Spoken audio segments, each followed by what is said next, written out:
Hello friend, फिर से बहुत बहुत स्वागत है आप सभी का आपका अपना यूट्यूब चैनल मेजर टारगेट पर। तो फ्रेंड, आज की इस वीडियो में हम लोग क्लास 10 के मैथ्स का जो है ना MVVI गेस क्वेश्चंस को बताएंगे। यानी कि आज की इस वीडियो में हम लोग मैथ की काफ़ी महत्वपूर्ण है MVVI गेस ऑब्जर्व क्वेश्चंस को पढ़ाने वाले हैं। और दोस्तों, ये आपका जो है ना गणित का वायरल प्रश्न पत्र से यहाँ पे लेके आ चुके हैं। अगर आप भी इस बार मैट्रिक के बोर्ड एग्जाम देने वाले हैं ना, तो ये सभी ऑब्जर्व प्रश्न को आप अच्छी तरीके से पढ़ लेते हैं तो आपके फाइनल एग्जाम में 14 फरवरी के दिन जो है ना दोस्तों, काफ़ी सारे प्रश्न हैं आज के इस वीडियो से देखने को मिलेगा। तो क्लास आपके लिए काफ़ी इंपॉर्टेंट है। क्लास को बिल्कुल शुरू से लेकर आखिरी तक जरूर कीजिएगा, क्योंकि आज के इस वीडियो में आपके फाइनल एग्जाम में परीक्षा में जो है ना दोस्तों, यहीं से आएंगे 100%। और दोस्तों, ये आपका स्पेशली बिहार बोर्ड वालों के लिए, जिस भी विद्यार्थी का 14 फरवरी को एग्जाम है मैथ का, तो ये क्लास को बिल्कुल शुरू से लेकर आखिरी तक जरूर कीजिएगा। ठीक है, तो फ्रेंड फटाफट से क्लास को लाइक कर दीजिएगा। और दोस्तों, चैनल पर नए हैं ना, तो प्लीज़ दोस्तों जल्दी से फटाफट से चैनल को सब्सक्राइब कर लीजिएगा। साथ में बगल में नोटिफिकेशन बेल आइकन आएगा, इसे प्रेस करके जो है ना ऑल पर जरूर सेलेक्ट कर लीजिएगा, ताकि यहाँ पे जब भी कोई लाइव क्लास हो तो आपको नोटिफिकेशन मिलता रहे। और दोस्तों, जो भी विद्यार्थी अभी तक हमारे व्हाट्सएप ग्रुप में नहीं जुड़े हैं, तो जल्दी से फटाफट से मेरा व्हाट्सएप नंबर नोट कर सकते हैं। मेरा व्हाट्सएप नंबर है 6206076569। इस नंबर को सेव कीजिए। आप बोलिए कि सर हमें व्हाट्सएप ग्रुप में जोड़ दीजिए, तो हम जो है ना आपको व्हाट्सएप ग्रुप में जोड़ देंगे। ठीक है, तो चलिए दोस्तों शुरू करते हैं यहाँ पे आज के पहले नंबर प्रश्न से। तो यहाँ पे जल्दी से फटाफट से क्लास को लाइक कर दीजिएगा।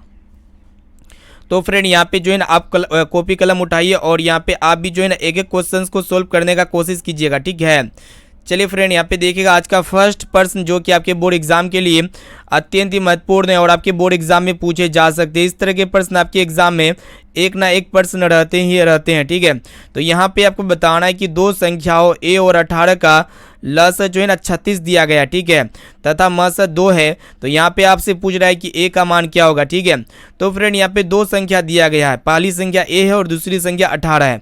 तो आपको पता होना चाहिए दोस्तों फॉर्मूला क्या होता है, पहली संख्या गुना दूसरी संख्या बराबर क्या होता है, लस गुना मस के गुणनफल के बराबर होता है।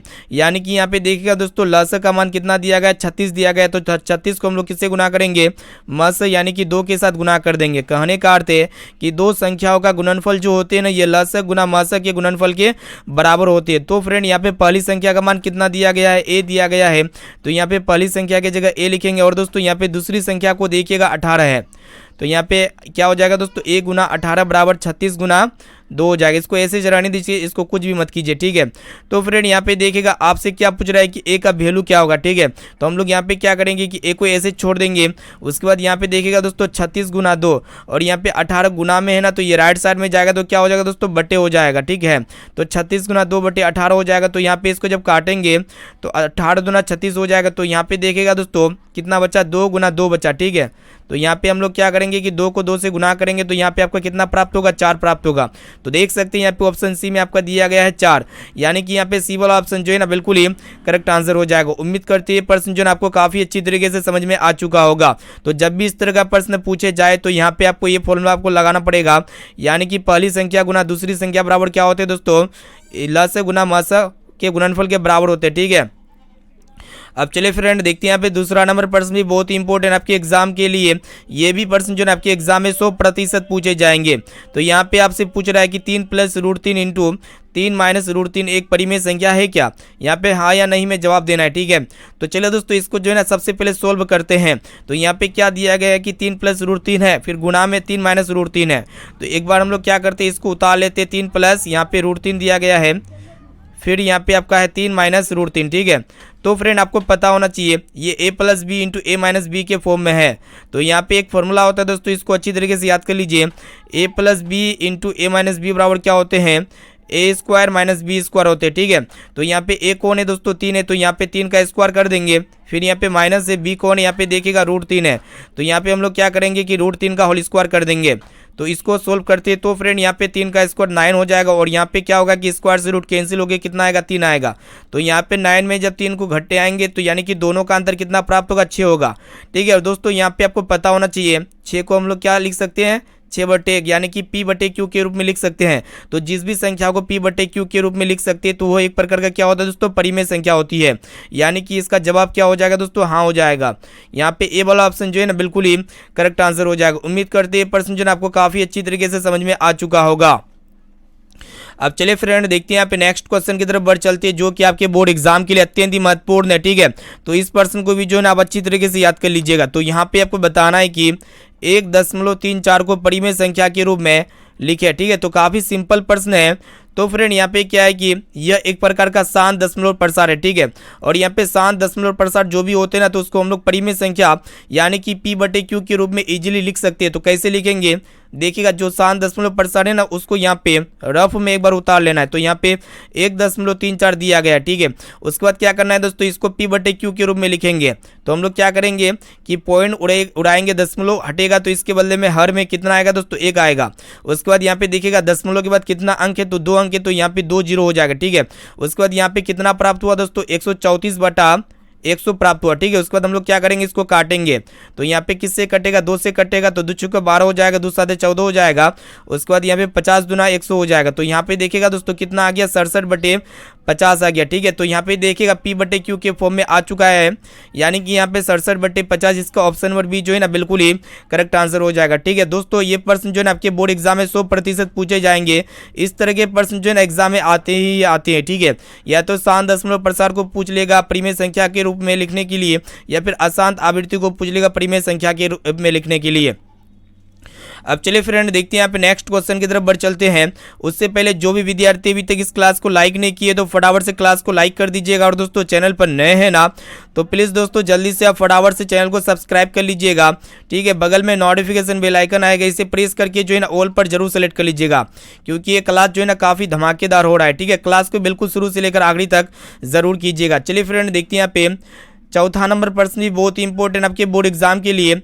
तो फ्रेंड यहाँ पे आपको बताना है कि क्या सभी वास्तविक संख्याएं एक परिमेय संख्या है। ठीक है, तो काफ़ी सिंपल प्रश्न है। ठीक है, तो फ्रेंड वास्तविक संख्या क्या होते हैं कि परिमेय संख्या और अपरिमेय संख्या का समूह को ही हम लोग क्या कहते हैं, वास्तविक संख्या यानी कि रियल नंबर कहते हैं। ठीक है, तो यहाँ पे क्वेश्चन ये कह रहा है कि क्या सभी वास्तविक संख्याएं एक परिमेय संख्या हो सकता है, नहीं हो सकता है। ठीक है, नहीं हो सकता, यानी कि इसका ए वाला ऑप्शन जो है ना बिल्कुल ही करेक्ट आंसर हो जाएगा। लेकिन मतलब सभी परिमेय संख्या वास्तविक संख्या हो सकती है। ठीक है, तो फ्रेंड यहाँ पे वास्तविक संख्या में क्या क्या आ सकते हैं, देखिएगा यहाँ पे जैसे कि यहाँ पे √3 हो गया, एक प्रकार का वास्तविक संख्या है।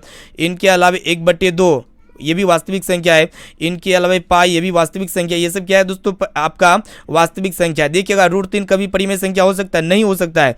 1/2 तो परिमेय संख्या हो सकता है, लेकिन पाई नहीं हो सकता है। यानी कि वास्तविक संख्या जो होते हैं ना दोस्तों, इसमें परिमेय संख्या भी होते हैं, तो अपरिमेय संख्या भी हो सकते हैं, लेकिन सभी वास्तविक संख्या एक परिमेय संख्या हरगिज नहीं हो सकते। और दोस्तों सभी वास्तविक संख्या एक अपरिमेय संख्या भी नहीं हो सकते, लेकिन ये परिमेय संख्या जो है दोस्तों, सभी परिमेय संख्या वास्तविक संख्या हो सकती है। ठीक है, चलिए फ्रेंड देखते हैं यहाँ पे 5वां नंबर प्रश्न भी बहुत ही इंपॉर्टेंट आपके बोर्ड एग्जाम के लिए।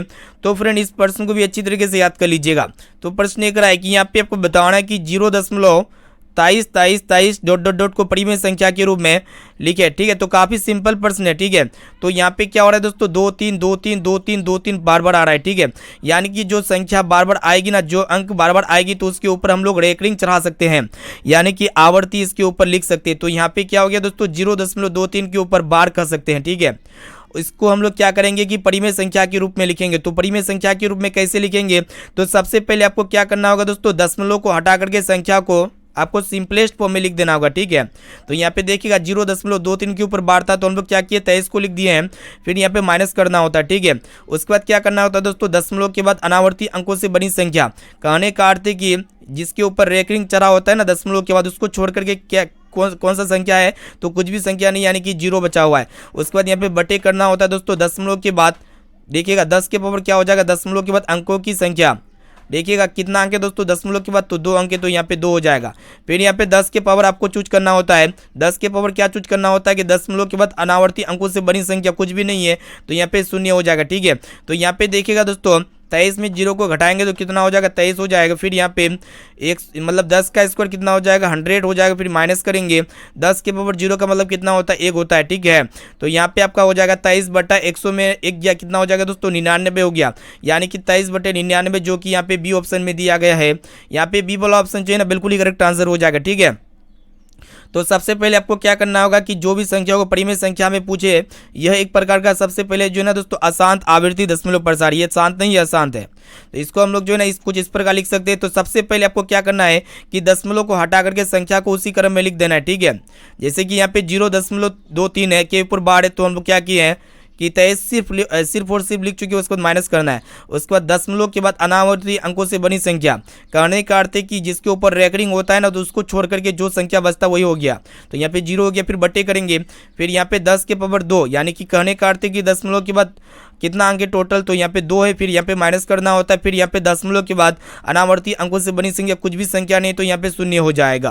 तो यहाँ पे 23 में 0 घटा दो तो यह 23 हो गया, फिर यहाँ पे 10 का स्क्वायर 100 हो गया, फिर माइनस, फिर यहाँ पे 10 के पावर 0 का मतलब होता है 1, तो यहाँ पे 23 बटे 100 में 1 गया, तो कितना हो गया दोस्तों 99 हो गया, यानी कि 23 बटे 99, जो कि एक प्रकार का P बटे Q के फॉर्म में है, यानी कि यह एक तरह का परिमेय संख्या है, ठीक है। उम्मीद करती है ये भी प्रश्न जो आपके एग्जाम में 100% पूछ लिए जाएंगे, इस तरह के प्रश्न जो आपके एग्जाम में आते हैं, ठीक है।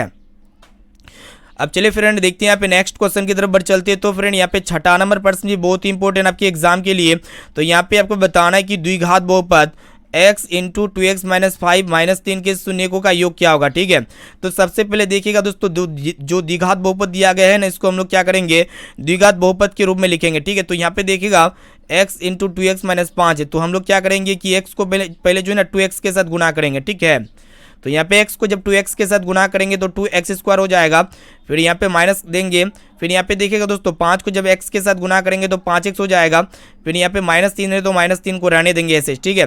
तो यहाँ पे आपसे पूछ रहा है कि शून्यकों का योग क्या होगा, कहने का अर्थ है कि यहाँ पे अल्फा प्लस बीटा का मान पूछ रहा है, ठीक है। तो फ्रेंड अल्फा प्लस बीटा बराबर क्या होते हैं -b/a होते हैं, ठीक है। तो यहाँ पे हम लोग क्या किए कि -b/a को लिख चुके हैं, ठीक है।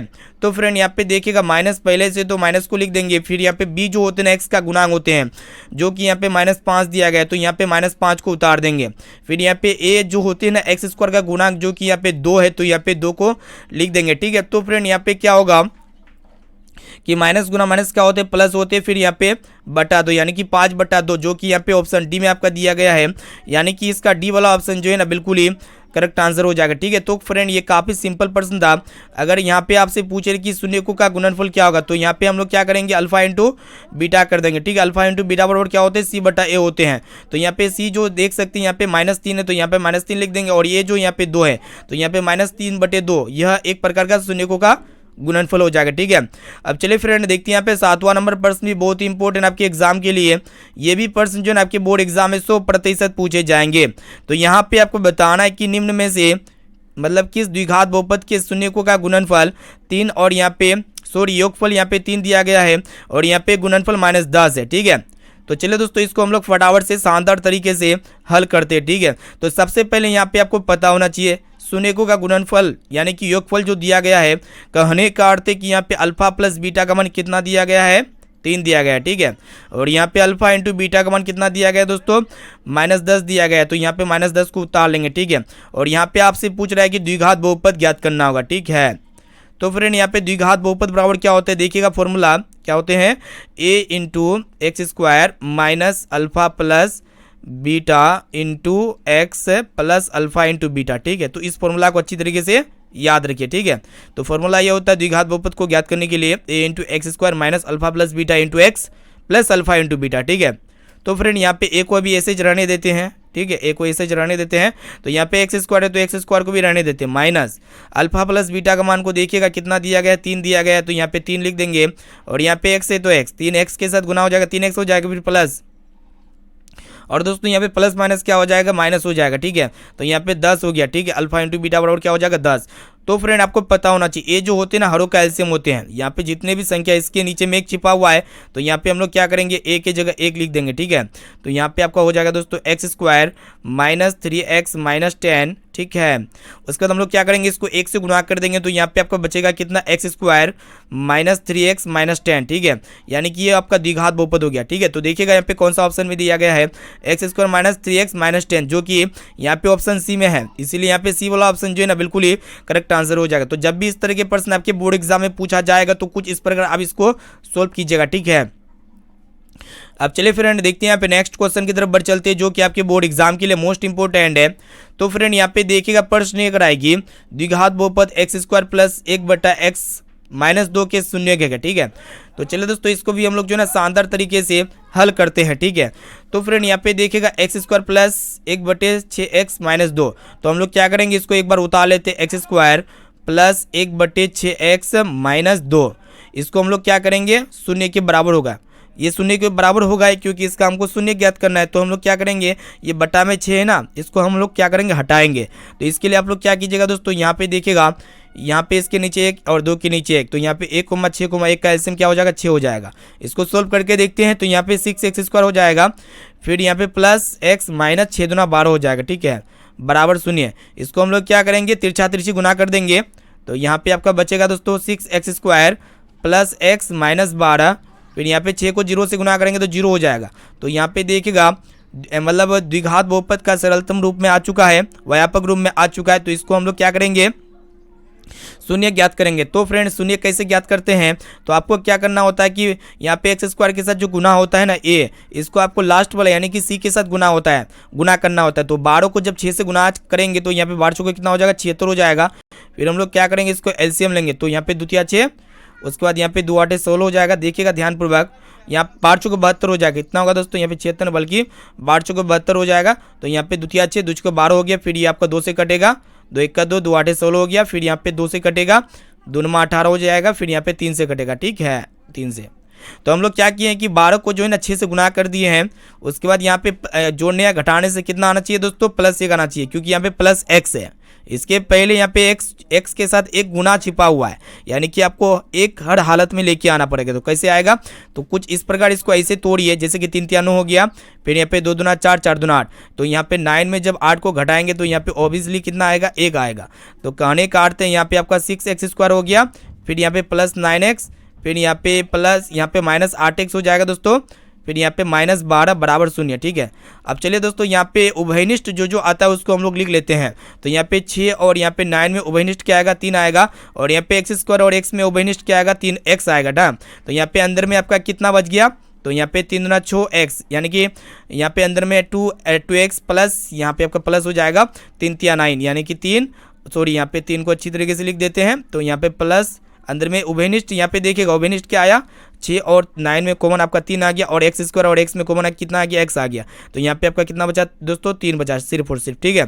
तो यहाँ पे हम लोग 3 को लिख देते हैं, ठीक है, 3। उसके बाद यहाँ पे देखिएगा माइनस है तो माइनस को लिख देते हैं। उसके बाद यहाँ पे 8 और 12 में कॉमन क्या आएगा, 4 आएगा ना। तो यहाँ पे अंदर में कितना बच गया, 4 दूना 8 हो जाएगा, यानी कि 2x प्लस 4 × 12 यानी कि 3। चलिए दोस्तों इसको हल करते हैं। तो यहाँ पे देखिएगा 2x + 3 और यहाँ पे भी 2x + 3 आ गया। तो यहाँ पे हम लोग क्या करेंगे कि 2x + 3 को पहले लिख लेंगे, उसके बाद इंटू करेंगे और यहाँ पे 3x - 4 को उतार लेंगे एक बार।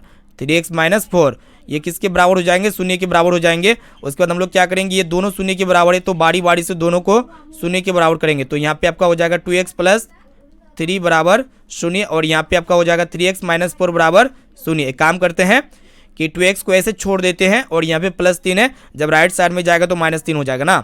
उसके बाद यहाँ पे x बराबर कितना हो गया, -3/2 हो गया। और इसी तरह यहाँ पे भी आपका x मतलब 3x बराबर कितना हो गया, 4 हो गया। तो यहाँ पे x का वैल्यू कितना आ जाएगा दोस्तों, 4/3 आ गया। तो यहाँ पे देखिएगा कौन सा ऑप्शन में है, -3/2 और 4/3। तो यहाँ पे ऑब्वियसली बात से ऑप्शन बी में आपका दिया गया -3/2 और 4/3, जो कि यहाँ पे ऑप्शन बी जो है ना बिल्कुल ही करेक्ट आंसर हो जाएगा। उम्मीद करते हैं भी प्रश्न जो आपको काफ़ी अच्छी तरीके से समझ में आ चुका होगा, ठीक है। तो यहाँ पे अगर आपको प्रश्न वगैरह समझ में आता है तो क्लास अच्छा लगता है तो फटाफट से यहाँ पे क्लास को वीडियो को लाइक कर दीजिएगा दोस्तों। और चैनल पर नए हैं तो प्लीज़ दोस्तों जल्दी से आप फटाफट से चैनल को भी सब्सक्राइब कर लीजिएगा ना। अब चलिए फ्रेंड देखते हैं यहाँ पे 9 नंबर प्रश्न भी बहुत इंपॉर्टेंट आपके एग्जाम के लिए। तो यहाँ पे आपको बताना कि यदि x² + 5x + 8 के शून्य अल्फा बीटा हो तो यहाँ पे आपसे पूछ रहा है कि अल्फा + बीटा का मान क्या होगा ना। तो काफ़ी सिंपल प्रश्न है। तो अल्फा + बीटा को ज्ञात करने से पहले सबसे पहले आप ABC पता कर लीजिए, ये जो द्विघात बहुपद दिया गया है। तो फ्रेंड यहाँ पे a जो होते हैं ना x² का गुणांक होते हैं, x² के साथ यहाँ पे 1 गुना है तो यहाँ पे आपका 1 हो जाएगा। और दोस्तों b जो होते हैं ना x का कोफिशिएंट यानी कि गुणांक होते हैं जो कि 5 है। और यहाँ पे c जो होते हैं ना कांस्टेंट होते हैं जो सबसे लास्ट में होते हैं, ठीक है। तो यहाँ पे ABC पता हो चुका है। तो यहाँ पे आपसे क्या पूछ रहा है कि अल्फा + बीटा क्या होगा। तो फ्रेंड अल्फा + बीटा बराबर क्या होते हैं, -b/a होते हैं। तो यहाँ पे -b/a को उतार लेते हैं। तो यहाँ पे माइनस पहले से तो माइनस को उतार लेते हैं। तो फ्रेंड b जो होते हैं ना x का गुणांक जो कि यहाँ पे सॉरी 5 है, तो यहाँ पे 5 हो जाएंगे बट्टे a का मान देखिएगा 1, तो यहाँ पे -5/1 का मतलब कितना होता है -5, जो कि यहाँ पे ऑप्शन बी में आपका दिया गया है। इसीलिए यहाँ पे बी वाला ऑप्शन जो है ना बिल्कुल ही करेक्ट आंसर हो जाएगा। चलिए फ्रेंड देखते हैं यहाँ पे नेक्स्ट क्वेश्चन की तरफ बढ़ चलते हैं, जो कि आपके एग्जाम के लिए मोस्ट इंपोर्टेंट है। तो फ्रेंड यहाँ पे देखिएगा प्रश्न ये कराए कि यदि बहुपद x² - 2x - 6 के शून्यक अल्फा कोमा बीटा हो, तो यहाँ पे आपसे पूछ रहा है कि अल्फा इंटू बीटा का मान क्या होगा। ठीक है, तो यहाँ पे अल्फा इंटू बीटा बराबर क्या होते हैं c/a होते हैं। ठीक है, तो फ्रेंड यहाँ पे c जो होते हैं ना कांस्टेंट होते हैं, जो सबसे लास्ट में होते हैं, जो कि यहाँ पे -6 दिया गया है, और a जो होते हैं x² का गुणांक जो कि 1 है, तो -6/1 का मतलब क्या होता है -6, जो कि यहाँ पे बी ऑप्शन में है। इसीलिए यहाँ पे बी वाला ऑप्शन जो है ना बिल्कुल ही करेक्ट आंसर हो जाएगा। चलिए फ्रेंड देखते हैं यहाँ पे नेक्स्ट क्वेश्चन, जो कि आपके बोर्ड एग्जाम के लिए अत्यंत ही महत्वपूर्ण है, और ये प्रश्न जो है आपके बोर्ड एग्जाम में 100% पूछे जाएंगे। तो यहाँ पे आपसे ये पूछ रहा है कि दो रैखिक समीकरण के आलेख समांतर रेखाएं हैं, तब रैखिक समीकरण युग्म का क्या होगा। ठीक है, तो फ्रेंड यहाँ पे देखिएगा दो रैखिक समीकरण जब भी ये समांतर रेखा होगी तो इसका जो है ना कुछ भी हल नहीं होगा। ठीक है, यानी कि ये दोनों रेखा आपस में प्रतिच्छेद नहीं करती है, आपस में समांतर निकल जाती है, दोनों कभी भी अनंत में जाके भी नहीं मिलेगी, इसलिए इसका कोई हल नहीं होगा। यहाँ पे ए वाला ऑप्शन जो है ना बिल्कुल ही करेक्ट आंसर हो जाएगा। और दोस्तों अगर ये दो रेखाएं आपस में प्रतिच्छेद कुछ इस प्रकार करती है, तो इसका जो है ना कितना हल होता है, सिर्फ और सिर्फ एक ही हल होता है, क्योंकि ये दोनों रेखाएं सिर्फ और सिर्फ एक ही बार प्रतिच्छेद करती है। और दोस्तों अगर यहाँ पे देखिएगा संपाती का कहने का अर्थ होता है इसका अनेक हल, यानी कि इसके ऊपर काफ़ी सारे रेखाएं हैं। ठीक है, काफ़ी सारे बिंदु है, काफ़ी सारे हल है, तो इसका क्या हल हो जाएंगे, आपका अनंत हल हो जाएंगे ना। और यहाँ पे प्रतिच्छेदी रेखा जो होती है, जो भी दो रेखा आपस में प्रतिच्छेद करती है, तो उसका सिर्फ और सिर्फ एक हल होते हैं। और दो रेखा आपस में जब भी समांतर होती है तो इसका कोई भी हल नहीं होता है। जब भी दो रेखा आपस में संपाती होती है तो उसका अनेक हल होता है। ठीक है, इसको अच्छी तरीके से याद कर लीजिए, आपके एग्जाम में पूछे जाएंगे। चलिए फ्रेंड देखते हैं यहाँ पे नेक्स्ट क्वेश्चन की तरफ बढ़ चलते हैं, जो कि आपके बोर्ड एग्जाम के लिए अत्यंत ही महत्वपूर्ण है। तो फ्रेंड यहाँ पे आपको बताना है कि समीकरण 3x - y = 5, और यहाँ पे दिया गया है कि 6x - 2y = k है। यहाँ पे आपसे पूछ रहा है कि कोई हल ना हो, यहाँ पे कंडीशन अप्लाई कर दिया है कि इसका कोई भी हल नहीं है, तो इस कंडीशन में यहाँ पे k का वैल्यू को ज्ञात करना है। तो फ्रेंड यहाँ पे देखिएगा जब भी कोई हल नहीं होता है ना, तो इसके लिए शर्त क्या होते हैं, देखिएगा ध्यानपूर्वक कि यहाँ पे a1/a2 ये बराबर होते हैं b1/b2 का। ठीक है, लेकिन ये c1/c2 के बराबर नहीं होते, तो इस कंडीशन को अप्लाई कीजिए, यहाँ पे k का मान इजीली प्राप्त हो जाएगा ना।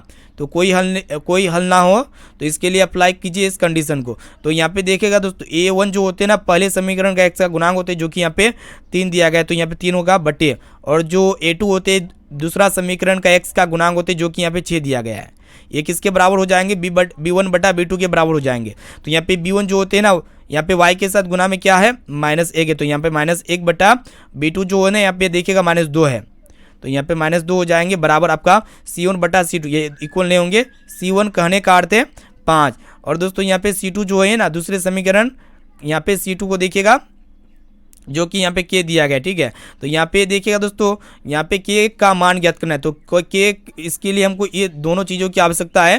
ठीक है, दोनों चीज़ों की ज़रूरत है। ठीक है, तो यहाँ पे क्या होगा कि माइनस माइनस ये दोनों आपस में प्लस हो जाएगा। उसके बाद हम लोग क्या करेंगे, इसको तिरछी गुना कर देंगे। तो यहाँ पे k को जब 1 से गुना करेंगे तो k हो जाएगा नॉट इक्वल, और यहाँ पे 5 को जब 2 से गुना करेंगे तो 10 हो जाएगा, यानी कि k नॉट इक्वल 10, जो कि यहाँ पे ऑप्शन सी में आपका दिया गया है। इसीलिए यहाँ पे सी वाला ऑप्शन जो है ना बिल्कुल ही करेक्ट आंसर हो जाएगा। चलिए फ्रेंड देखते हैं यहाँ पे 13 नंबर प्रश्न भी बहुत ही इंपॉर्टेंट आपके बोर्ड एग्जाम के लिए। ये भी प्रश्न जो है ना बोर्ड एग्जाम में 100% पूछे जाएंगे। तो यहाँ पे आपसे ये पूछ रहा है कि यदि x, y में रैखिक समीकरण ax + by + c बराबर 0 के कितने अधिकतम हल हो सकते हैं। ठीक है, काफ़ी महत्वपूर्ण है। तो यहाँ पे देखिएगा दो चर रैखिक समीकरण का जो है ना अनगिनत हल होते हैं। कितने हल होते हैं, अनगिनत। इसको आप अच्छी तरीके से याद कर लीजिए। यहाँ पे एक एक प्रश्न जो है ना हम आपको काफ़ी अच्छी तरीके से समझाते हैं। तो फ्रेंड यहाँ पे देखिएगा 14 नंबर प्रश्न भी बहुत ही इंपॉर्टेंट आपके बोर्ड एग्जाम के लिए। तो यहाँ पे आपको बताना है कि यदि 3x - 5y = 0 तथा 9x + 15y = 0, तो यहाँ पे आपसे पूछ रहा है कि x और y का मान क्या होगा ना। तो चलिए दोस्तों यहाँ पे देखिएगा दो समीकरण, इसको आप समीकरण 1 मान लीजिए और इसको आप समीकरण 2 मान लीजिए ना। तो यहाँ पे देखिएगा समीकरण 1 को पहले उतार लेते हैं। समीकरण 1 में क्या दिया गया, 3x - 5y = 0। ठीक है, आपका समीकरण 1 है। और दोस्तों समीकरण 2 में क्या दिया गया, 9x + 15y = 0। तो हम लोग एक काम करते हैं कि यहाँ पे आपका है 9x + 15y बराबर आपका 0 ना। तो फ्रेंड यहाँ पे देखिएगा पहले समीकरण में यहाँ पे 3x है और यहाँ पे दूसरे समीकरण में 9x है। अगर यहाँ पे ऊपर में 9x हो जाए तो ये दोनों आपस में सिमिलर होके ये प्लस माइनस होके कैंसिलेशन हो जाएगा, तो इससे हमको एक चर का मान प्राप्त हो सकता है इजीली। तो हम लोग क्या करेंगे कि समीकरण 1 को जो है ना दोस्तों किससे गुना करेंगे, देखिएगा यहाँ पे 3x है तो यहाँ पे ओबियसली यहाँ पे 3 से गुना करेंगे तो 3 3 9x हो जाएगा। तो यहाँ पे समीकरण 1 को देखिएगा, समीकरण 1 में 3x को जब 3 से गुना करेंगे तो यहाँ पे कितना हो जाएगा दोस्तों 9x। फिर यहाँ पे माइनस है, 3 को जब 5 से गुना करेंगे तो 5 3 15 हो जाएगा, यहाँ पे आपका 15 हो जाएगा। ठीक है, तो यहाँ पे 15y बराबर 0 हो जाएगा। तो समीकरण 1 को हम लोग 3 से गुना कर दिए हैं, उसके बाद समीकरण 2 को उतार लेते हैं। तो यहाँ पे समीकरण 2 को देखिएगा 9x प्लस 15y बराबर आपका हो जाएगा दोस्तों 0। अब हम लोग क्या करेंगे, दोनों समीकरण को हल करते हैं। तो यहाँ पे प्लस है तो माइनस हो जाएगा और यहाँ पे प्लस है तो माइनस, ये दोनों आपस में सिमिलर है इसलिए कैंसिलेशन हो गया। और यहाँ पे -15y और यहाँ पे -15y, तो यहाँ पे -30y हो जाएगा बराबर 0। तो फ्रेंड एक काम करते हैं, यहाँ पे y का मान कितना हो जाएगा 0/-30। तो 0/-30 का मतलब कितना होता है 0 होता है। तो यहाँ पे हम लोग क्या करेंगे कि y का वैल्यू समीकरण 1 में रख देते हैं, एक मतलब y का वैल्यू जो है ना समीकरण 1 में रखेंगे तो इजीली हमें x का मान प्राप्त हो जाएगा ना। तो चलिए फ्रेंड यहीं पे रख देते हैं। तो समीकरण 1 को देखिएगा कितना दिया गया है 3x - 5 गुना y की जगह हम लोग कितना रखेंगे 0 रखेंगे, क्योंकि यहाँ पे y का मान 0 प्राप्त हुआ है बराबर 0। तो इससे हमें जो है ना x का मान इजीली प्राप्त हो जाएगा। तो एक काम करते हैं कि 3x को ऐसे छोड़ देते हैं और यहाँ पे -5 को जब 0 से गुना करेंगे तो आपका कितना हो जाएगा दोस्तों 0 हो जाएगा, यानी कि -0 बराबर 0। एक काम करते हैं कि 3x को ऐसे छोड़ देते हैं बराबर 0। तो यहाँ पे x का मान कितना हो जाएगा दोस्तों 0/3, कहने काटते 0/3 का मतलब कितना होता है 0। तो यहाँ पे x का मान भी 0 आ गया और यहाँ पे y का मान भी 0 आ गया, जो कि यहाँ पे ऑप्शन बी में आपका दिया गया है। ठीक है, उम्मीद करती है आपको अच्छी तरीके से समझ में आ चुका होगा। या फिर आज आप जो है ना इसको समीकरण 1 में जो है ना बारी बारी से x और y का मान रखिए। अगर यहाँ पे राइट साइड में भी और लेफ्ट साइड ये दोनों आपस में इक्वल हो जाए तो आपको समझ जाना पड़ेगा कि वो ऑप्शन आपका सही है। ठीक है, चलिए फ्रेंड देखते हैं यहाँ पे 15 नंबर प्रश्न भी बहुत ही इंपॉर्टेंट आपके बोर्ड एग्जाम के लिए। तो यहाँ पे आपको बताना है कि एक रैखिक समीकरण का घात कितना होगा। ठीक है, तो फ्रेंड यहाँ पे देखिएगा रैखिक समीकरण का जो घात होता है ना कितना होता है 1 होता है ना। यहाँ पे सी वाला ऑप्शन जो है ना बिल्कुल ही करेक्ट आंसर हो जाएगा। अब चलिए फ्रेंड देखते हैं यहाँ पे नेक्स्ट क्वेश्चन की तरफ बढ़ चलते हैं, जो कि आपके बोर्ड एग्जाम के लिए अत्यंत ही महत्वपूर्ण यहाँ पे प्रश्न आपके सामने प्रस्तुत कर रहे हैं। तो फ्रेंड यहाँ पे 16 नंबर प्रश्न भी बहुत ही इंपॉर्टेंट आपके एग्जाम के लिए। तो यहाँ पे आपको बताना है कि युग्मपद समीकरण 2x + 3y = 5 और यहाँ पे दिया गया है। तो यहाँ पे आपसे पूछ रहा है निकाय है, तो इसके लिए आपको क्या करना है दोस्तों, रैखिक समीकरण युग्म संगत है कि असंगत है या फिर अपरिमित रूप से अनेक हल या फिर एक हल है। तो इसके लिए आपको क्या करना होगा, कंडीशन चेक करना होगा। तो कंडीशन को कैसे चेक कीजिएगा, तो सबसे पहले यहाँ पे a1/a2 को चेक कीजिए। तो फ्रेंड यहाँ पे a1 का मान जो है पहले समीकरण का x का गुणांक है जो कि 2 है, और यहाँ पे a2 जो है दूसरे समीकरण का x का गुणांक जो कि यहाँ पे 4 दिया गया है। तो यहाँ पे a1/a2 को हम लोग चेक कर लेते हैं, उसके बाद b1/b2 को भी चेक कर लेते हैं। तो फ्रेंड यहाँ पे b1 का मान कितना दिया गया है, जो पहले समीकरण मतलब y का गुणांक होते हुए आपका b1 होते जो कि 3 है, और दूसरा समीकरण यानी कि b2 जो है y का गुणांक होते जो कि 6 दिया गया है। यहाँ पे इसको हम लोग काटेंगे तो 2 1 का 2 हो जाएगा और यहाँ पे 2 दूना 4 हो जाएगा, 3 1 का 3 3 दूना 6 हो गया। यहाँ पे भी 1/2 और यहाँ पे भी 1/2। इस कंडीशन में a1/a2 b1/b2 के इक्वल है, तो इसीलिए यहाँ पे भी हम लोग अभी क्या करेंगे c1/c2 को भी चेक कर लेते हैं। तो फ्रेंड यहाँ पे c1 का मान कितना दिया गया 5 दिया गया है और c2 का मान यहाँ पे देखिएगा 9 है। तो इस कंडीशन में क्या हो रहा है कि यहाँ पे जो है ना a1/a2 ये b1/b2 के बराबर है। ठीक है, देख सकते हैं क्योंकि यहाँ पे 1/2 यहाँ पे भी 1/2, लेकिन ये c1/c2 के बराबर नहीं है, यहाँ पे 5/9 आया हुआ है, यहाँ पे c1/c2 के बराबर नहीं है। ठीक है, तो फ्रेंड जब भी ये कंडीशन अप्लाई होता है ना तो इसका कोई भी हल नहीं होता है, और इस कंडीशन में यह समीकरण युग्म क्या होते हैं, असंगत होते हैं, यानी कि यहाँ पे ये वाला ऑप्शन जो है ना बिल्कुल ही करेक्ट आंसर हो जाएगा। चलिए फ्रेंड देखते हैं यहाँ पे नेक्स्ट क्वेश्चन की तरफ बढ़ चलते हैं, जो कि आपके बोर्ड एग्जाम के लिए बहुत ही इंपॉर्टेंट है, मोस्ट इंपॉर्टेंट है। ठीक है, तो फ्रेंड यहाँ पे आपको बताना है कि के किस मान के लिए x + 2y = 7 तथा 2x + ky = 14 संपाती होगा। तो यहाँ पे कंडीशन दे दिया है संपाती। तो देखिएगा दोस्तों संपाती के लिए कंडीशन क्या होता है, देखिएगा ये आपस में तीनों क्या होते हैं, बराबर होते हैं, यानी कि a1/a2 ये बराबर होंगे आपका b1/b2 के, फिर ये आपका बराबर होंगे c1/c2 के, यानी कि ये तीनों आपस में बराबर होंगे ना। तो यहाँ पे a1 जो होते हैं x मतलब क्या होते हैं कि आपका x का गुणांक होते हैं। तो यहाँ पे देखिएगा पहले समीकरण का x का गुणांक 1 है, तो यहाँ पे 1 यहाँ पे a2 जो होते हैं यहाँ पे दूसरे समीकरण x का गुणांक होते हैं जो कि यहाँ पे 2 दिया गया है ना। फिर यहाँ पे b1 जो होते हैं y का गुणांक होते हैं पहले समीकरण का, तो यहाँ पे 2 है, और यहाँ पे b2 आपका दूसरे समीकरण y का गुणांक होते हैं जो कि यहाँ पे k दिया गया है। तो यहाँ पे देखेगा दोस्तों C1/C2 को भी देख लेते हैं, यहाँ पे 7/14 हो जाएगा ना। हम लोग क्या करेंगे कि हमें ये दोनों चीज़ों की ज़रूरत है, तो हम लोग दोनों चीज़ों को उतार लेंगे ना। तो यहाँ पे इसको जब क्रॉस मल्टीप्लिकेशन कर देंगे तो k को जब 1 से गुना करेंगे तो k हो जाएगा बराबर, 2 को 2 से गुना करेंगे तो 4 हो जाएगा ना। तो यहाँ पे k का मान कितना आ गया दोस्तों, 4 आ गया, जो कि यहाँ पे सी ऑप्शन में दिया गया, इसलिए यहाँ पे सी वाला ऑप्शन जो है ना बिल्कुल ही करेक्ट आंसर हो जाएगा। चलिए फ्रेंड देखते हैं यहाँ पे नेक्स्ट क्वेश्चन जो कि आपके बोर्ड एग्जाम के लिए बहुत ही इंपॉर्टेंट है। तो यहाँ पे देखिएगा द्विघात समीकरण दिया गया, तो यहाँ पे आपसे पूछ रहा है कि मूलों की प्रकृति होगी ना।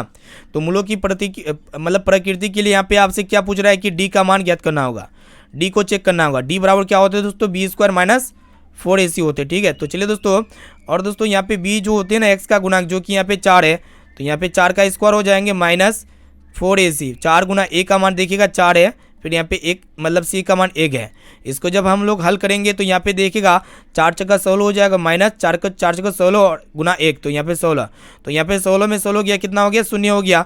तो यहाँ पे डी का मान कितना आ गया, 0 आ गया। जब भी डी 0 के बराबर होते हैं तो इस कंडीशन में ये दोनों मूल क्या होते हैं दोस्तों, बराबर होते हैं और वास्तविक होते हैं, जो कि यहाँ पे बी वाला ऑप्शन जो है ना बिल्कुल ही करेक्ट आंसर हो जाएगा, ठीक है। और दोस्तों डी का मान अगर 0 से बड़ा है तो इस कंडीशन में दोनों मूल क्या होंगे, असमान होंगे और वास्तविक होंगे। अगर यहाँ पे डी का मान 0 से छोटा है तो इस कंडीशन में क्या होते हैं, कोई मूल वास्तविक नहीं होते, ठीक है। चलिए फ्रेंड देखते हैं यहाँ पे नेक्स्ट क्वेश्चन की तरफ बढ़ चलते हैं, जो कि आपके बोर्ड एग्जाम के लिए मोस्ट इंपॉर्टेंट है। तो यहाँ पे आपसे पूछ रहा है कि द्विघात समीकरण दिया गया है, यहाँ पे मूल वास्तविक है और यहाँ पे बराबर है। तो हम यहाँ पे आपको बार बार बताते हैं कि जब भी मूल बराबर और वास्तविक होते हैं तो इस कंडीशन में डी 0 के बराबर होंगे। इस कंडीशन में डी यानी कि विविक्तर जो होते हैं b² - 4ac जो होंगे यहाँ पे ये 0 के बराबर हो जाएंगे ना। तो यहाँ पे देखिएगा दोस्तों, यहाँ पे क्या है कि x² + bx - 4, x² + bx - c बराबर 0। कहने का अर्थ है यहाँ पे b के जगह कितना है, x का गुणांक, जो कि सही है, यानी कि b² को b² ही लिखेंगे -4 गुना a के जगह देखिएगा दोस्तों x² का गुणांक यहाँ पे a दिया गया है, और यहाँ पे c की जगह देखिएगा जो कि -c है, तो यहाँ पे -c को लिख देंगे बराबर 0। तो यहाँ पे देखिएगा दोस्तों b² यहाँ पे क्या होगा कि माइनस माइनस प्लस हो जाएगा, यानी कि यहाँ पे 4 को ac से गुना करेंगे तो 4ac हो जाएगा बराबर 0। तो यहाँ पे देखिएगा कौन सा ऑप्शन में दिया गया है, b² + 4ac बराबर 0, b² + 4ac बराबर 0, जो कि यहाँ पे जो है ना ऑप्शन बी में है, इसीलिए यहाँ पे बी वाला ऑप्शन जो है ना बिल्कुल ही करेक्ट आंसर हो जाएगा। उम्मीद करते हैं ये पर्सन जो है ना आपको काफ़ी अच्छी तरीके से समझ में आ चुका होगा। चलिए फ्रेंड देखते हैं यहाँ पे नेक्स्ट क्वेश्चन की तरफ बढ़ चलते हैं। तो फ्रेंड यहाँ पे आपको बताना है कि द्विघात समीकरण ax² + bx + 0 बराबर 0 मूल बराबर है। तो यहाँ पे इस कंडीशन में देखिएगा जब भी मूल बराबर हो तो हम आपको बार बार बताते हैं डी जो होंगे ना 0 के बराबर हो जाएंगे। डी कहने का अर्थ विविक्तर या फिर विवेचक भी कह सकते हैं। तो यहाँ पे देखिएगा दोस्तों जो डी का मान, डी के जगह हम लोग क्या लिख सकते हैं, b² - 4ac लिख सकते हैं। तो यहाँ पे हम लोग लिखेंगे b² - 4ac बराबर 0, ठीक है। तो फ्रेंड यहाँ पे देखिएगा कि ax² + bx + c यह द्विघात समीकरण का व्यापक रूप है। तो व्यापक रूप जब भी रहेगा यहाँ पे प्लस माइनस चेंजिंग नहीं रहेगा, तो यहाँ पे d बराबर 0 है, तो इसको हम लोग इजीली b² - 4ac बराबर 0 के रूप में लिख सकते हैं, ठीक है। तो फ्रेंड यहाँ पे एक काम करते हैं कि b² को जो है ऐसे छोड़ देते हैं b² और यहाँ पे -4ac है ना, ये 0 की तरफ जाएगा तो आपका क्या हो जाएगा, +4ac हो जाएगा ना। तो b² बराबर 4ac, तो b² बराबर 4ac कौन सा ऑप्शन में दिया गया है, ऑप्शन डी में है, इसलिए यहाँ पे डी वाला ऑप्शन जो है ना बिल्कुल ही करेक्ट आंसर हो जाएगा। चलिए फ्रेंड देखते हैं यहाँ पे नेक्स्ट क्वेश्चन जो कि बहुत ही इंपॉर्टेंट। प्लीज़ दोस्तों क्लास को जो है ना बिल्कुल आप शुरू से लेकर आखिरी तक जरूर कीजिएगा, क्योंकि आज के इस क्लास के माध्यम से हम जो है ना 2023 यानी कि 14 फरवरी के दिन जो भी क्वेश्चन पूछे जाएंगे ना, तो आज के इस वीडियो से ही देखने को मिलेगा। तो इसलिए क्लास काफ़ी महत्वपूर्ण है, क्लास को बिल्कुल शुरू से लेकर आखिरी तक जरूर कीजिएगा। तो यहाँ पे आपसे पूछ रहा है कि समांतर श्रेणी का सारांतर यानी कि डी का मान यहाँ पे आपसे पूछ रहा है, ठीक है। तो हम लोग डी को कैसे ज्ञात करेंगे, दूसरा पद में पहला पद को घटा देंगे। तो यहाँ पे a2 में a1 को घटा के देखते हैं। तो यहाँ पे दूसरा पद देखिएगा दोस्तों -6 है, फिर यहाँ पे माइनस और a1 जो -10 दिया गया है, तो यहाँ पे -10 को उतार लेते हैं। तो यहाँ पे -6 माइनस माइनस प्लस हो जाएगा 10, तो यहाँ पे 10 में 6 गया, कितना आ गया, 4 आ गया, जो कि यहाँ पे बी ऑप्शन में दिया गया, इसीलिए यहाँ पे बी वाला ऑप्शन जो है ना बिल्कुल ही करेक्ट आंसर हो जाएगा। चलिए फ्रेंड देखते हैं यहाँ पे नेक्स्ट क्वेश्चन जो कि बहुत इंपॉर्टेंट है। तो यहाँ पे देखिएगा यदि x + 2, 3x और यहाँ पे 4x + 1 जो है ना समांतर श्रेणी में, तो यहाँ पे आपसे पूछ रहा है कि x का मान क्या होगा। देखिएगा ये सभी क्या है दोस्तों, समांतर श्रेणी में है। तो जब भी समांतर श्रेणी में होगा तो इस कंडीशन में d1 जो है ना d2 के बराबर हो जाएगा ना। d1 किसके बराबर हो जाएगा दोस्तों, d2 के बराबर हो जाएगा। कहने का अर्थ है d1 पहला सार्वंतर कर सकते हैं। तो यहाँ पे देखिएगा d1 की जगह हम लोग क्या लिख सकते हैं, A2 माइनस A1 लिख सकते हैं, बराबर ये किसके बराबर हो जाएगा, D2 के बराबर हो जाएगा। D2 यानी कि यहाँ पे A3 माइनस A2 हो जाएगा ना। तो फ्रेंड यहाँ पे A2 का मान देखिएगा, ये आपका देखिएगा ये प्रथम पद है, ये आपका दूसरा पद है और ये आपका तीसरा पद है ना। चलिए फ्रेंड यहाँ पे ये आपका पहला पद हो गया, ये आपका दूसरा पद हो गया और ये आपका क्या हो गया दोस्तों, तीसरा पद हो गया ना। तो यहाँ पे दूसरा पद का की जगह हम लोग कितना लिख सकते हैं, 3x लिख सकते हैं। 3x माइनस A1 की जगह हम लोग क्या लिख सकते हैं, यहाँ पे आपका हो जाएगा x प्लस 2, कितना लिख सकते हैं, x प्लस 2 बराबर, और यहाँ पे A3 की जगह कितना लिख सकते हैं, 4x प्लस 1। इसको ऐसे चलाने देंगे और इसको हम लोग यहाँ पे माइनस A2 की जगह कितना लिख सकते हैं, 3x। इसको हम लोग सोल्व करते हैं तो यहाँ पे इजीली x का मान निकल के आ जाएगा। तो यहाँ पे देखिएगा दोस्तों 3x है तो इसको ऐसे छोड़ दीजिए, इसको कुछ भी मत कीजिए। तो यहाँ पे 3x माइनस x प्लस, ये देखिएगा यहाँ पे इसको सोल्व करेंगे, माइनस गुना प्लस क्या हो जाएगा, माइनस हो जाएगा, और यहाँ पे माइनस गुना प्लस यानी कि माइनस माइनस 2। तो यहाँ पे आपका हो जाएगा 4x में यहाँ पे 3x घटा दो कितना हो गया दोस्तों, x हो गया, फिर प्लस यहाँ पे 1। तो 3x में x घटा दो कितना हो गया, 2x हो गया। 2x माइनस 2 बराबर x प्लस 1। एक काम करते हैं कि 2x यहाँ पे देखिएगा दोस्तों प्लस x है तो ये जब लेफ्ट साइड में आएगा तो माइनस x हो जाएगा। तो यहाँ पे आपका माइनस 2 जब राइट साइड में जाएगा तो प्लस 2 हो जाएगा ना। तो 2x में x गया तो कितना हो गया, x हो गया, और यहाँ पे 1 और 2 कितना हो गया, 3 आ गया, यानी कि x का वैल्यू कितना निकल के आ गया, 3, जो कि यहाँ पे सी वाला ऑप्शन जो है ना बिल्कुल ही करेक्ट आंसर हो जाए। चलिए देखते हैं यहाँ पे नेक्स्ट क्वेश्चन जो कि आपकी बोर्ड एग्जाम के लिए बहुत ही इंपॉर्टेंट है। तो यहाँ पे किसी भी समांतर श्रेणी का प्रथम पद जो है ना 13 है और यहाँ पे सर्वांतर -4 है और यहाँ पे 10 पदों का योगफल ज्ञात करने बोल रहा है। तो चलिए इसको हम लोग फटाफट से शानदार तरीके से हल करते हैं। तो फ्रेंड यहाँ पे 10 पदों का योगफल यानी कि S10 यहाँ पे पूछ रहा है, तो S10 बराबर क्या हो जाएगा, n/2, यानी कि यहाँ पे आपका 10/2 हो जाएगा इंटू 2a प्लस 2a। ए की जगह कितना देंगे, 13 देंगे क्योंकि प्रथम पद यहाँ पे 13 है। फिर यहाँ पे प्लस देंगे 2a प्लस, यहाँ पे देखिएगा Sn बराबर क्या होता है, n/2 into 2a plus n-1 into D. तो यहाँ पे n की जगह 10, n-1 इंटू डी का मान देखिएगा दोस्तों कितना है, सर्वांतर -4 है। इसको हम लोग सोल्व आउट करते हैं तो यहाँ पे 2 5 10 हो जाएगा, 5 टाइम्स में कट गया तो यहाँ पे 5 इंटू 13 दूना 26 हो जाएगा। फिर यहाँ पे देखिएगा दोस्तों प्लस, यहाँ पे 10 में गया कितना हो गया, 9 हो गया, 9 गुना -4। उसके बाद यहाँ पे आपका हो गया 5 गुना, यहाँ पे देखिएगा 9 36, -36 में 26 गया कितना हो गया, -10 गया। -10 को जब 5 से गुना करेंगे तो -50 हो जाएगा, जो कि यहाँ पे बी ऑप्शन में दिया गया, इसीलिए यहाँ पे बी वाला ऑप्शन जो है ना बिल्कुल ही करेक्ट आंसर हो जाएगा। चलिए फ्रेंड देखते हैं यहाँ पे नेक्स्ट क्वेश्चन। देखिएगा समांतर श्रेणी दिया गया इतना, यहाँ पे आपसे पूछ रहा है कि 12वां पद क्या होगा। तो सबसे पहले यहाँ पे प्रथम पद यहाँ पे आपका कितना दिया गया, 14 है, और यहाँ पे डी यानी कि सार्वंतर का मान कितना दिया गया है। दूसरा पद में पहला पद को घटा देंगे तो यहाँ पे 9 में जब -14 को घटाएंगे तो कितना आएगा, -5 आएगा। तो यहाँ पे आपसे पूछ रहा है कि 12वां पद क्या होगा। तो 12वां पद के लिए हम लोग क्या करेंगे दोस्तों, 12वां पद बराबर फॉर्मूला यहाँ पे हो जाएगा, 12वां पद बराबर क्या हो जाएगा, a प्लस 11d। एक कम लेंगे यहाँ पे तो यहाँ पे a प्लस 11d हो जाएगा। तो प्रथम पद यानी कि 14 दिया गया है, 14 प्लस 11 गुना -5 कर देंगे। तो यहाँ पे ध्यानपूर्वक देखिएगा 14 प्लस माइनस 11 5 55 हो गया। तो यहाँ पे 55 में जब 14 को घटाएंगे, ध्यानपूर्वक देखिएगा ये कितना आ गया, -41 आ जाएगा। कितना आ गया, -41, जो कि यहाँ पे बी ऑप्शन में दिया गया है, इसीलिए यहाँ पे बी वाला ऑप्शन जो है ना बिल्कुल ही करेक्ट आंसर हो जाएगा। उम्मीद करते हैं ये पर्सन आपको काफ़ी अच्छी तरीके से समझ में आ चुका होगा। चलिए फ्रेंड देखते हैं यहाँ पे 25 नंबर पर्सन भी बहुत ही इंपॉर्टेंट है। तो यहाँ पे आपसे पूछ रहा है कि बिंदु किस चतुर्थांश में है। यहाँ पे 4, देखिएगा दोस्तों ये आपका कार्तीय तल हो गया। ये पहला वाला प्रथम चतुर्थांश होते हैं जो कि प्लस होते हैं, और ये आपका दूसरा चतुर्थांश जो कि -प्लस होते हैं, और ये तीसरा चतुर्थांश जो कि माइनस होती है, और चौथा चतुर्थांश जो होते हैं आपका क्या होते हैं, +- होते हैं। ठीक है, तो यहाँ पे देखिएगा +- कौन सा चतुर्थांश में दिया गया है, जो कि चतुर्थांश में दिया गया, इसीलिए यहाँ पे डी वाला ऑप्शन इसका बिल्कुल ही करेक्ट आंसर हो जाएगा। क्योंकि 4 से प्लस है, 4 से मतलब 4 के साथ प्लस है, और यहाँ पे 3 के पास माइनस है, यानी कि +, तो कौन सा चतुर्थांश में, चतुर्थ में। यहाँ पे डी वाला ऑप्शन बिल्कुल ही करेक्ट आंसर हो जाए। चलिए फ्रेंड देखते हैं यहाँ पे नेक्स्ट क्वेश्चन। यहाँ पे कार्तीय तल में स्थित किसी बिंदु 4,6,4 के कोटि का मान क्या होगा। तो देखिएगा दोस्तों कोटि जब भी पूछे तो यहाँ पे देखिएगा आपका ये क्या होते हैं, x, y होते हैं ना। तो ये जो दूसरा वाला होते हैं y की जगह आपका जो होंगे ना वही आपका कोटि होंगे ना। तो यहाँ पे y की जगह कितना दिया गया, 4 आपका क्या हो जाएंगे, कोटि हो जाएंगे। और यहाँ पे जो पहले वाला x होते हैं आपका क्या होते हैं, भुज, यानी कि x की जगह यहाँ पे 6 तो भुज हो जाएगा 6। चलिए देखते हैं यहाँ पे नेक्स्ट क्वेश्चन। यहाँ पे आपसे पूछ रहा है कि बिंदु इतना के बीच की दूरी ज्ञात करें। तो बीच की दूरी को हम लोग कैसे ज्ञात करेंगे, तो ये होता है आपका दोस्तों x1 और ये आपका होते हैं y1। ठीक है, और ये दूसरा वाला होते हैं आपका x2 और ये आपका दूसरा वाला होते हैं y2 ना। तो हम लोग क्या करेंगे, बीच की दूरी को ज्ञात करने के लिए अंडर रूट फॉर्मूला लगाएंगे। देखिएगा ध्यानपूर्वक, x2 माइनस x1 का होल स्क्वायर। तो यहाँ पे x2 कौन है, -2 है, तो यहाँ पे -2 माइनस x1 को देखिएगा 2, तो यहाँ पे -2 और -2 का होल स्क्वायर हो जाएगा माइनस, और यहाँ पे y2 माइनस y1 का होल स्क्वायर। y2 कौन है, 3 है, तो यहाँ पे 3 माइनस, और यहाँ पे y1 का मान देखिएगा 3 दिया हुआ है, तो यहाँ पे 3 माइनस 3 का होल स्क्वायर हो जाएगा।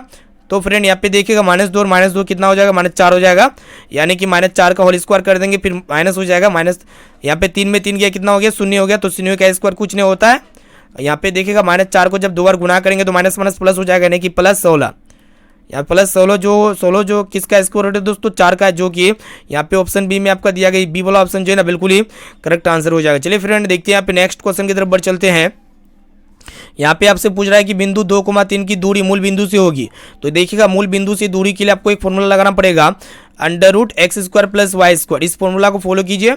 यहाँ पे जो होते हैं ये x है और ये आपका y है, ठीक है। तो पहले वाला x और दूसरा वाला y, तो यहाँ पे x की जगह यहाँ पे 2 लिखेंगे, तो यहाँ पे 2 का स्क्वायर प्लस यहाँ पे y यानी कि 3 का स्क्वायर कर देंगे। तो फ्रेंड यहाँ पे ध्यानपूर्वक देखिएगा, x की जगह 2 यानी कि 2 का स्क्वायर 4 हो जाएगा, और यहाँ पे 3 का स्क्वायर 9 हो जाएगा। तो यहाँ पे 9 4 कितना हो जाएगा आपका, 9 4 13 यानी कि √13, जो कि देखिएगा कौन सा ऑप्शन में दिया गया है, ऑप्शन सी में √13, यानी कि यहाँ पे सी वाला ऑप्शन इसका जो है ना बिल्कुल ही करेक्ट आंसर हो जाएगा। चलिए देखते हैं, यहाँ पे आपसे पूछ रहा है कि ए एक पॉइंट्स दिया गया, बी दूसरा पॉइंट्स को मिलाने वाली रेखा का मध्य बिंदु का नियामक ज्ञात करिए। तो देखिएगा दोस्तों, मध्य बिंदु का नियामक के लिए आप लोग क्या कीजिएगा, x के लिए फॉर्मूला होता है x1 + x2/2, और यहाँ पे y के लिए फॉर्मूला होता है, क्या होते हैं, y1 + y2/2 होते हैं, ठीक है। तो ये दोनों फॉर्मूला को फॉलो करते हैं।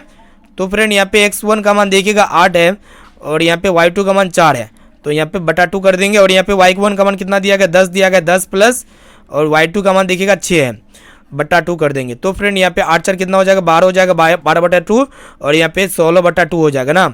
इसको जब हम लोग काटेंगे 2 चौके 12 हो जाएगा, और यहाँ पे 2 8 16 हो जाएगा ना। तो यहाँ पे आपका 6,8 प्राप्त हो गया है, 6,8, जो कि यहाँ पे ए ऑप्शन में दिया गया, इसलिए यहाँ पे ए वाला ऑप्शन जो है ना बिल्कुल ही करेक्ट आंसर हो जाएगा। चलिए फ्रेंड देखते हैं यहाँ पे आज का लास्ट और अंतिम प्रश्न, जो कि बहुत इंपॉर्टेंट है। तो उसी प्रकार है जो इससे पहले हम जो सोल्व किए, यहाँ पे पहला पॉइंट 4,5 और दूसरा पॉइंट 6,5 है, को मिलाने वाली रेखा का मध्य बिंदु यानी कि मिडिल पॉइंट ज्ञात करना है। तो इसके लिए आपको क्या करना है कि x के लिए फॉर्मूला हो जाएगा x1 + x2, यानी कि 4,6 हो जाएगा, /2 कर देंगे, और y के लिए होता है y1 + y2, तो यहाँ पे आपका हो जाएगा 5 + 5/2 कर देंगे ना। तो फ्रेंड यहाँ पे दोनों को ऐड करेंगे तो यहाँ पे 10/2 हो जाएगा, और यहाँ पे 5 5 10 हो गया, 10/2। इसको जब हम लोग काटेंगे तो 2 5 10 हो गया, इसको जब हम लोग काटेंगे तो 5 टाइम में कट जाएगा। तो यहाँ पे 5,5 देखिएगा दोस्तों कौन सा ऑप्शन में है, ऑप्शन बी में आपका दिया गया, यानी कि यहाँ पे बी वाला ऑप्शन जो है ना बिल्कुल ही करेक्ट आंसर हो जाएगा। तो फ्रेंड यहाँ पे हम जो है ना क्लास 10 के मैथ्स के काफ़ी महत्वपूर्ण है 30 जो है ना वायरल ऑब्जेक्टिव क्वेश्चन को पढ़ा चुके हैं, ठीक है। तो उम्मीद करती है 30% में से आपको काफ़ी सारे प्रश्न इजीली समझ में आ चुका होगा, यानी कि 30 का 30% जो है ना आपको इजीली समझ में आ चुका होगा ना। तो आप जल्दी से फटाफट से कमेंट करके बताइए दोस्तों कि आपको 30% में से पहले से आपको कितना परसेंट का सही और सटीक आंसर आता है, यानी कि 30% में से आप कितना परसेंट सॉल्यूशन करने वाले थे, मतलब करने पाते थे, ठीक है। इसका कमेंट सेक्शन में जाके आप जरूर बताइएगा। और दोस्तों जो विद्यार्थी अभी तक इस क्लास को लाइक नहीं किए तो फटाफट से क्लास को लाइक कर दीजिएगा, और दोस्तों चैनल पर नए हैं ना तो प्लीज़ दोस्तों जल्दी से आप फटाफट से चैनल को सब्सक्राइब कर लीजिएगा। साथ में बगल में नोटिफिकेशन बेल आइकन आएगा, इसे प्रेस करके ऑल पर जरूर सेलेक्ट कर लीजिएगा, ठीक है। तो फिर मिलती है यहाँ पे नेक्स्ट क्लास में। तो यहाँ पे जो भी विद्यार्थी नए हैं तो क्लास का टाइम पता नहीं है, तो यहाँ पे डेली दोपहर में 1 बजे क्लास होती है, शाम 6 बजे क्लास होती है, रात्रि 9 बजे क्लास होती है। तो ये सभी क्लास को आप जरूर कीजिएगा। तो फिर मिलती है यहाँ पे नेक्स्ट क्लास में दोस्तों। आज के लिए इतना है, थैंक यू, वंदे मातरम, बाय बाय, टेक केयर।